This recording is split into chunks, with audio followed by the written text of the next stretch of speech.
All right, let's get right into it. If you really want to understand Pope Francis, you can't just look at theology or church doctrine. No, you have to look at something way more personal, something much more dramatic. We're talking about his family story. It's this incredible journey of hope that you'll see pretty much shapes everything he does. And this is really where the story kicks off. Not in some quiet, peaceful church, but right in the middle of a chaotic, open ocean. I mean, this quote from his autobiography, it just sets this scene of absolute terror at sea, right? It's the story of a dangerous voyage, the kind millions of migrants had to face. And it's the absolute key to understanding the Pope's deep, deep empathy for anyone living on the margins. So, what was this journey all about? Well, back in the early 20th century, millions of Italians packed up and left home for what they called l'America, the Americas.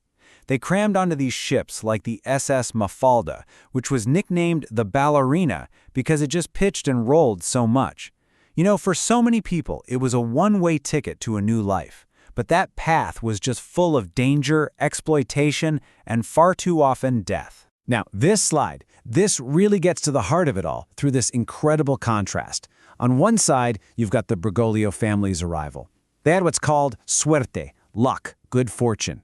They were invited by family who were already there, they had a support system, they even lived in a building nicknamed the Palacio Bergoglio. But, and this is the important part, they were so aware that their story was not the norm. Just look at the other side. Most migrants got processed through the harsh Hotel de Emigrantes, and they had just 5 days to find a job or they were thrown out. It was a reality described as a slap in the face. Knowing that they were the exception, the lucky ones, that was a powerful, formative lesson. And you know, this worldview, it wasn't just shaped by his parents' journey. It was really forged a whole generation earlier, in the experiences of his grandparents, who he called Nonno Giovanni and Nonna Rosa. Their memories literally became his memories. And here's the crucial point. His grandfather, his Nonno Giovanni, fought in World War I. He was right there on the front lines at the Piave River, and he saw the absolute horror of war with his own 2 eyes. He came back with this deep conviction that it was all just a useless massacre. Now, for the young Jorge Bergoglio, this wasn't some boring history lesson. No way. This was a foundational truth passed down from someone he loved and completely trusted. And this is where we see exactly how that personal memory translates into public action.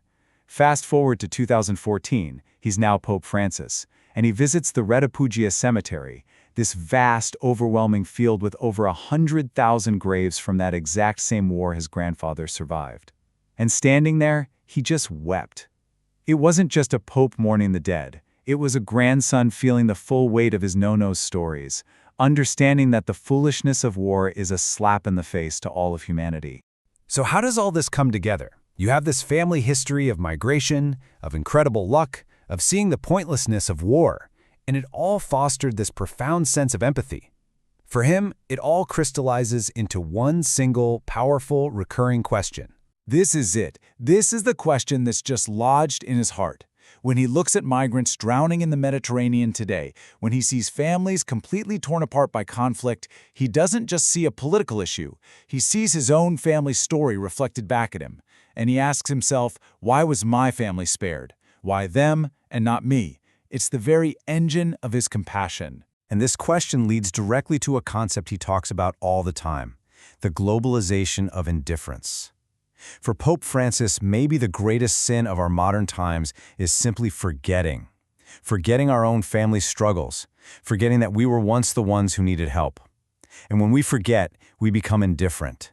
We become like Cain in the Bible, telling God, "Am I my brother's keeper?" We become, as he says, these nameless, faceless culprits in a tragedy we just refuse to see. Okay, so how do all these personal, foundational experiences actually translate into his papacy? Well, they basically become the compass that directs his every move.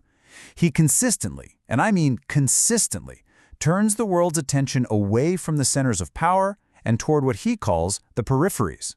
Just think about this for a second. The very first trip a new pope makes is a huge statement, a huge one. And he didn't go to Washington or London or Paris. He went to Lampedusa, a tiny little island that is on the absolute front line of the modern migration crisis. It was like a pilgrimage, right to the heart of that question, why them and not me, and a direct challenge to that globalization of indifference. And once you see it, the pattern is unmistakable. You see it in how he calls out the hypocrisy of nations that sell weapons for wars and then refuse to take in the refugees those wars create. You see it in his constant warnings against building walls, saying you can't solve problems by shutting people out. It's all connected. His whole papacy is really a living testament to his family's story, a consistent thread running straight from his Nono's memories of war to his parents' voyage across the sea. So to kind of wrap this all up, what we're really seeing is that Pope Francis's worldview isn't some abstract philosophy he picked up in a seminary. It's what you might call a geography of hope, a map that was drawn out by the journeys, the struggles, and the faith of his family. And this, right here, is the core lesson. Hope isn't just blind optimism. It's that gritty, humble, but strong virtue that keeps you afloat when the ship is juddering and the sea is swelling. It's what sustained his family on their journey, and it's what he believes can sustain all of us through our own modern-day storms. And that really leaves us with one final question to think about. His story is one of migration, of war, and of remembrance. But you know, every family has a story. Every family has a journey, a memory of hardship, and a memory of hope. So the real takeaway here is to ask yourself, what's my family's story?